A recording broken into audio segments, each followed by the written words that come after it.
تاکہ وہ ہمارے گناہوں کی خاطر صلیب پر اپنی جان دے سکے اور ہم بچائے جا سکیں.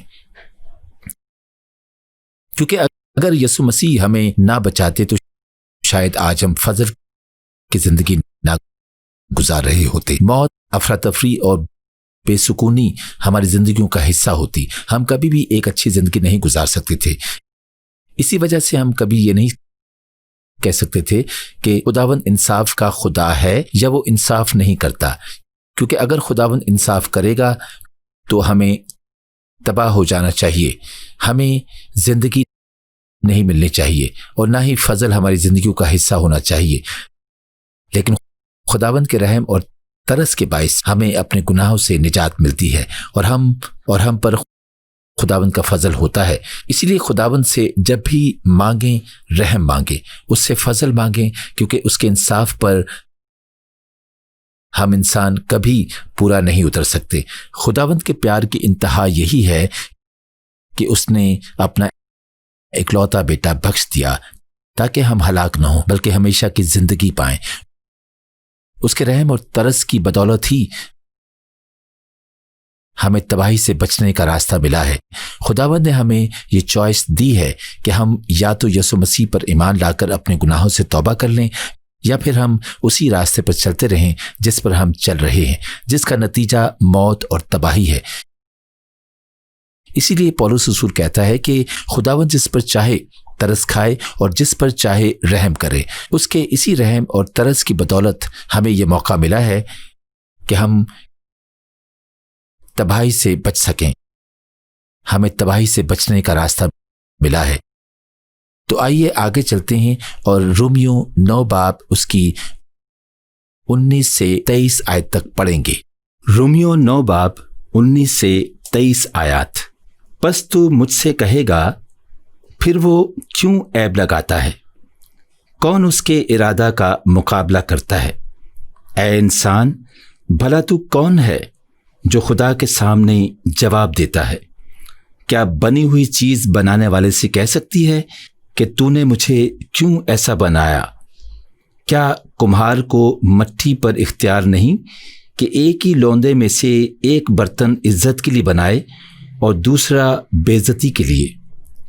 بس کیا تعجب ہے اگر خدا اپنا غضب ظاہر کرنے اور اپنی قدرت آشکارا کرنے کے ارادہ سے غضب کے برتنوں کے ساتھ جو ہلاکت کے لیے تیار ہوئے تھے نہایت تحمل سے پیش آیا. اور یہ اس لیے ہوا کہ اپنے جلال کی دولت رحم کے برتنوں کے ذریعے سے آشکارا کرے جو اس نے جلال کے لیے پہلے سے تیار کیے تھے. بس ہم یہیں تک پڑھیں گے اور جو کچھ بھی ہم نے پڑھا ہم اس کے متعلق بات کریں گے. اب بہت سے لوگ یہ بات کرتے ہیں کہ اگر سب خداوند ہی کی مرضی ہے تو یہ انسانوں کے ساتھ ناانصافی ہے، کیونکہ انسانوں کو تو خداوند کی ہر بات ماننی پڑتی ہے، یعنی کہ انسان خدا کی ہر بات ماننے کا پابند ہے. تو اگر آپ کو یاد ہو تو ماضی میں بھی کافی مرتبہ میں نے یہ بات کی ہے کہ لوگ اپنی ذمہ داریوں سے بھاگتے ہیں، وہ اپنی مرضی سے اپنی زندگی بسر کرتے ہیں اور جب آخر میں انہیں ان کے کاموں کے نتائج ملتے ہیں تو وہ اس کا قصوروار خدا کو ٹھہرا دیتے ہیں. وہ یہ بھول جاتے ہیں کہ اس راہ کو خود انہوں نے اپنے لیے چنا.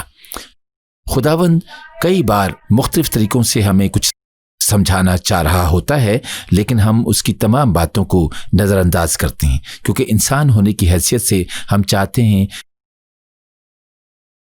کہ ہماری مرضی پوری ہو، جو کچھ بھی ہم چاہ رہے ہوتے ہیں وہی ہو.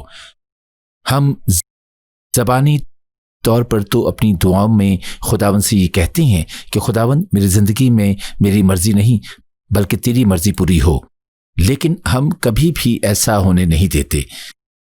اور اس کی ایک وجہ شاید یہ بھی ہے کہ گناہ ہماری فطرت میں شامل ہے. جب ہم نے کرنا ہی وہی ہے جو ہماری مرضی ہے تو پھر ہم کسی بھی اچھی یا بری چیز کا الزام خداوند کو کیسے دے سکتے ہیں؟ ہم کیسے خداوند سے سوال کر سکتے ہیں، خاص طور پر اس خداوند سے جس نے ہمیں تخلیق کیا ہے۔ میرے عزیزو، میری ایک بات ہمیشہ یاد رکھیں کہ ہم انسان ہونے کے ناطے صرف اپنی ہی عقل اور سمجھ کے مطابق سوچتے اور سمجھتے ہیں، اور یہی وجہ ہے کہ جب ہم اپنی زندگیوں میں ناکام ہوتے ہیں تو ہمیں اس چیز کا احساس ہوتا ہے کہ ہمارے لیے گئے فیصلے غلط تھے۔ اگر ہم چاہتے ہیں کہ ہماری زندگیوں کے فیصلے خود خداوند لے اور ہماری زندگیاں اسی کے حکم کے مطابق گزریں تو یہ نہایت ضروری ہے۔ تو یہ نہایت ضروری ہے کہ ہم خداوند پر بھروسہ رکھیں اور پورے دل سے اس پر اور اس کے فیصلوں پر بھروسہ رکھیں، کیونکہ جب ہم خداوند پر بھروسہ رکھتے ہیں تو وہ بھی ہمیں ہماری سوچوں سے بڑھ کر مہیا کرتا ہے۔ اور کیا آپ نے کبھی یہ سوچا ہے کہ خداوند ہمیں یسوع مسیح سے کسی اور طرح بھی ملوا سکتا تھا، کسی طرح سے بھی وہ ہمارا ملاپ خداوند سے کروا سکتا تھا، لیکن اس نے ہم سے ایسی محبت کی کہ اس نے اپنا اکلوتا بیٹا بخش دیا تاکہ ہم ہلاک نہ ہوں بلکہ ہمیشہ کی زندگی پائیں۔ اس کے ساتھ ساتھ وہ ہمیں اپنی محبت کی شدت سے بھی آگاہی دینا چاہتا تھا۔ آپ لوگوں سے اگر میں یہ کہوں کہ کسی کے لیے اپنی جان دے دیں تو کیا آپ کر سکتے ہیں؟ میرا خیال ہے کہ نہیں، ہم میں سے کوئی بھی شخص ایسا نہیں کر سکتا، کیونکہ ہمیں انسانی رشتے بہت عزیز ہیں۔ ہم اپنے پیاروں کو بہت عزیز جانتے ہیں، ہم ان کی تکلیف برداشت نہیں کر سکتے، لیکن چاہتے ہیں کہ یہ رشتے ہمارے ساتھ ایسے ہی جڑے رہیں۔ تو دیکھتے ہیں، تو آئیے اب ہم آگے بڑھتے ہیں اور دیکھتے ہیں کہ رومیو 9 باب اس کی 24 آیت میں آئیے پڑھتے ہیں۔ رومیو 9 باب 24 سے 33 آیات۔ یعنی ہمارے ذریعے سے جن کو اس نے نہ فقط یہودیوں میں سے بلکہ غیر قوموں میں سے بھی بلایا۔ چنانچہ ہوسیہ کی کتاب میں بھی خدا یوں فرماتا ہے کہ جو میری امت نہ تھی اسے اپنی امت کہوں گا، اور جو پیاری نہ تھی اسے پیاری کہوں گا۔ اور ایسا ہوگا کہ جس جگہ ان سے یہ کہا گیا تھا کہ تم میری امت نہیں ہو، اسی جگہ وہ زندہ خدا کے بیٹے کہلائیں گے۔ اور یسایہ اسرائیل کی بابت پکار کر کہتا ہے کہ گو بنی اسرائیل کا شمار سمندر کی ریت کے برابر ہو تو بھی ان میں سے تھوڑے ہی بچیں گے، کیونکہ خداوند اپنے کلام کو تمام اور منقطع کر کے اس کے مطابق زمین پر عمل کرے گا۔ چنانچہ یسایہ نے پہلے بھی کہا ہے کہ اگر رب الافواج ہماری کچھ نسل باقی نہ رکھتا تو ہم سدوم کی مانند اور عمورہ کے برابر ہو جاتے۔ بس ہم کیا کہیں؟ یہ کہ غیر قوموں نے جو راست بازی کی تلاش نہ کرتی تھیں راست بازی حاصل کی، یعنی وہ راست بازی جو ایمان میں سے ہے، مگر اسرائیل جو راست بازی کی شریعت کی تلاش کرتا تھا اس شریعت تک نہ پہنچا۔ کس لیے؟ اس لیے کہ انہوں نے ایمان سے نہیں بلکہ گویا اعمال سے اس کی تلاش کی۔ انہوں نے اس ٹھوکر کھانے کے پتھر سے ٹھوکر کھائی۔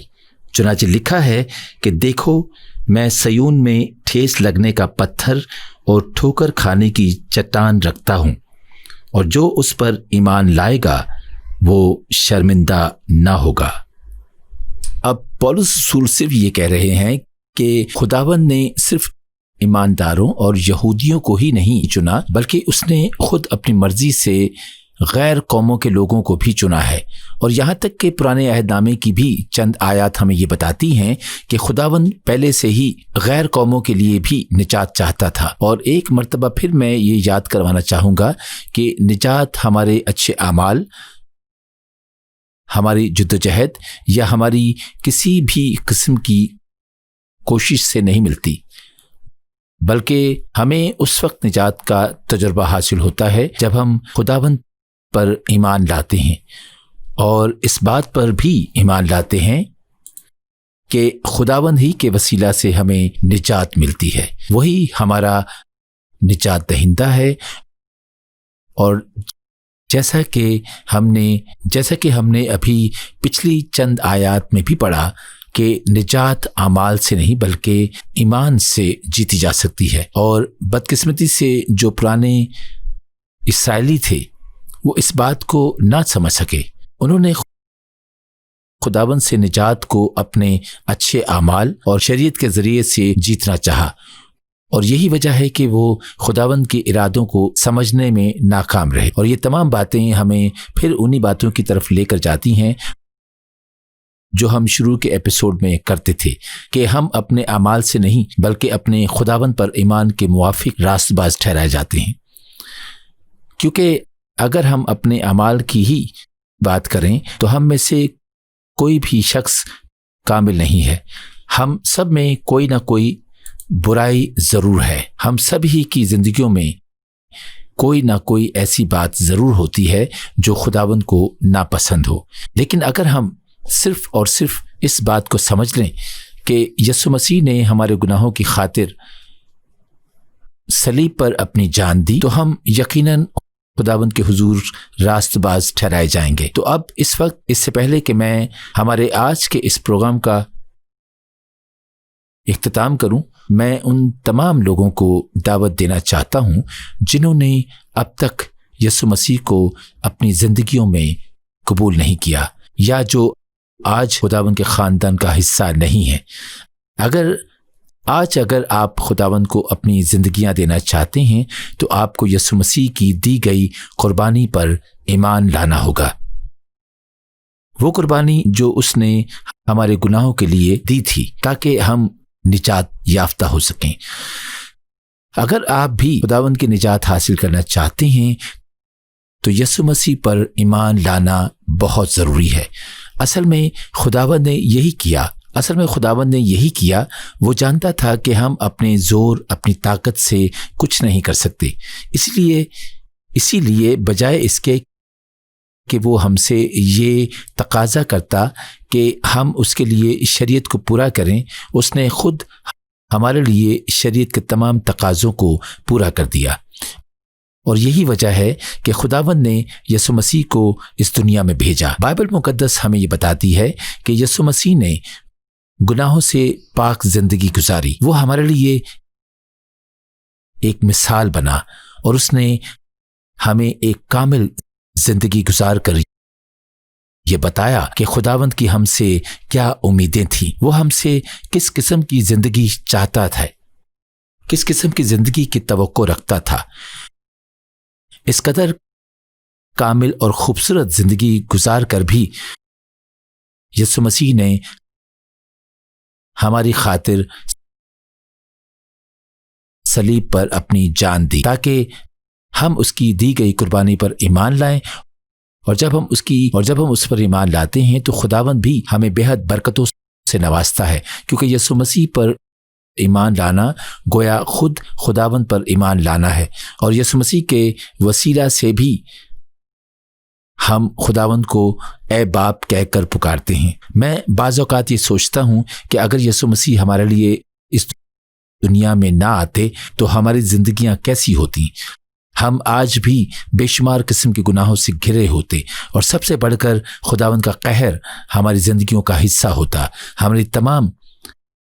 ہماری تمام برکتوں اور خاص طور پر ہم پر فضل کا باعث یسوع مسیح ہے، جس نے ہمارے لیے سب کچھ کیا اور ہمارے واسطے نجات کو جیتا، اور نجات کے ساتھ ساتھ خوشی، تسلی، اطمینان اور خداوند کا فضل بھی ہماری زندگیوں کا حصہ بن گئے۔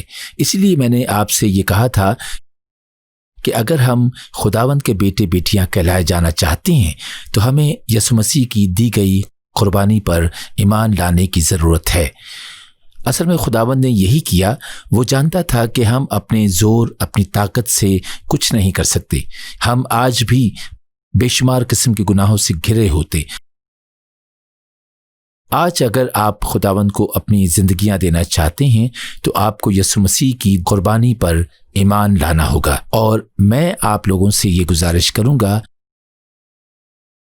کہ میرے ساتھ مل کر اس دعا میں شامل ہوں اور میرے پیچھے پیچھے کہیں۔ میرے آسمانی باپ، میں آج تیرے حضور اس بات کا اظہار کرتا ہوں کہ میں نے اپنی زندگی تیرے حکموں کے مطابق نہیں گزاری، لیکن آج سے اے خداوند میں یسوع مسیح کی دی گئی قربانی پر ایمان لاتا ہوں، اور میں اپنے ایمان سے اس بات کو تسلیم کرتا ہوں کہ یسوع مسیح نے میری غلطیوں اور میرے گناہوں کی خاطر اپنی جان دی، اور اسی طرح اس نے تمام فوائد کا حقدار مجھے ٹھہرا دیا، اور وہ تمام چیزیں، وہ تمام برکتیں میری زندگی کا حصہ بن گئیں، جن کا اصل حقدار خود یسوع مسیح تھا۔ یسوع مسیح کی وجہ سے ہی آج میں تجھے اپنا باپ، اپنا خداوند کہہ سکتا ہوں۔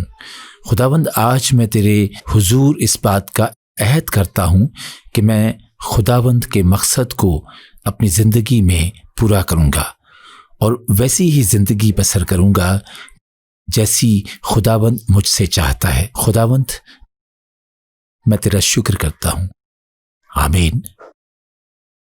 تو اب اگر آپ نے میرے ساتھ مل کر یہ دعا کی ہے تو میں آپ کو مبارکباد پیش کرنا چاہتا ہوں۔ میرا ایمان ہے کہ اب آپ لوگوں کو نئی پیدائش کا تجربہ حاصل ہوا ہے۔ میں آپ سے یہ گزارش کرنا چاہوں گا کہ آپ باقاعدگی سے اپنے قریبی چرچ جاتے رہیں، اور خدا کے خادم اور خدا کے خادموں سے بھی رفاقت رکھیں، اور بائبل مقدس کو بھی باقاعدگی سے پڑھا کریں، تاکہ خداوند کا پاک کلام آپ لوگوں کی زندگیوں کا حصہ بن سکے، تاکہ ہم خداوند سے متعلق اور جان سکیں، اور انہیں بتائیں کہ آپ نے پاسٹر جوش کے ساتھ مل کر یسوع مسیح کو قبول کیا ہے، اور خداوند کے لوگوں کے ساتھ رفاقت میں ہی رہیں، تاکہ جب ہم خداوند کو اپنی زندگیوں میں ایک بار دعوت دے دیتے ہیں تو وہ ہر وقت ہمارے درمیان موجود رہتا ہے۔ ہم جب چاہیں ہم اس سے بات کر سکتے ہیں، 24 گھنٹے وہ ہماری دعاؤں کا جواب دینے کے لیے موجود رہتا ہے۔ ہر پل، ہر گھڑی اس کی نظر ہم پر ہوتی ہے، اور یہ بھی ایک بہت بڑی برکت ہے جو ہمیں حاصل ہوتی ہے کہ ہم جب چاہیں یسوع مسیح سے بات کر سکتے ہیں، جب چاہیں ہم اسے پکار سکتے ہیں، کیونکہ ہم یہ بات جانتے ہیں کہ وہ ایک بار پکارنے سے ہمارے درمیان موجود ہوگا۔ اب اس سے پہلے کہ میں باقاعدہ طور پر اپنے آج کے اس پروگرام کا اختتام کروں، میں ان تمام لوگوں کے لیے دعا کرنا چاہوں گا جو چاہتے ہیں کہ خداوند انہیں بچائے۔ تو آئیے دعا کرتے ہیں۔ ہمارے آسمانی باپ، میں آج اس دن کے لیے تیرا شکر کرتا ہوں، تیرے اس کلام کے لیے تیرا شکر کرتا ہوں، اور ان آیات کے لیے جو ہم نے آج پڑھی۔ خداوند، تو نے آج ایک مرتبہ پھر ہمیں یہ بتایا کہ تو کس قدر بھلا خداوند ہے، اور تو ہم سے کس قدر محبت رکھتا ہے۔ خداوند، ہم نے نہیں بلکہ تو نے ہمیں چنا ہے، اور تیرے اسی فضل کی وجہ سے ہم تجھے باپ کہہ سکتے ہیں۔ اسی لیے خداوند، ہم تیرا شکر کرتے ہیں کہ تو نے ہمیں چنا اور ہمیں یہ فضل دیا کہ ہم تیرے ساتھ ایک نیا اور مضبوط رشتہ قائم کر سکیں۔ ہم تجھے اپنا نجات دہندہ مانتے ہیں، اور اس بات پر بھی ایمان لاتے ہیں کہ تو نے ہمارے واسطے نجات کو جیتا۔ اسی لیے خداوند، میں تیرے حضور ان تمام لوگوں کے لیے دعا کرتا ہوں جو بیمار ہیں۔ میرا ایمان ہے کہ تو اپنے شفا والے ہاتھ کو ان تمام لوگوں پر بڑھائے گا، اور سر سے لے کر پاؤں تک تو انہیں چھوئے گا، اور تو انہیں ہر طرح کی موذی بیماری سے نجات دے گا، اور تو ایسی تمام چیزوں کو ان کی زندگیوں سے نکال باہر پھینکے گا جو کسی بھی طور سے انہیں نقصان پہنچا سکتی ہیں۔ خداوند، تو ہر چیز کو نیا اور تازہ دم کر دے۔ خداوند، تو نے ہمیں تخلیق کیا ہے، اسی لیے خداوند تو ہم میں سے ہر ایک کو چھو اور ہر طرح کی بیماریوں سے آزاد کر۔ جتنے لوگ اس وقت تجھ سے دعا کرتے ہیں خداوند، وہ آج تیرے معجزات کو اپنی کھلی آنکھوں سے دیکھیں۔ اسی طرح خداوند، میں ان تمام لوگوں کے لیے بھی دعا کرتا ہوں جنہیں لگتا ہے کہ ان کی زندگیاں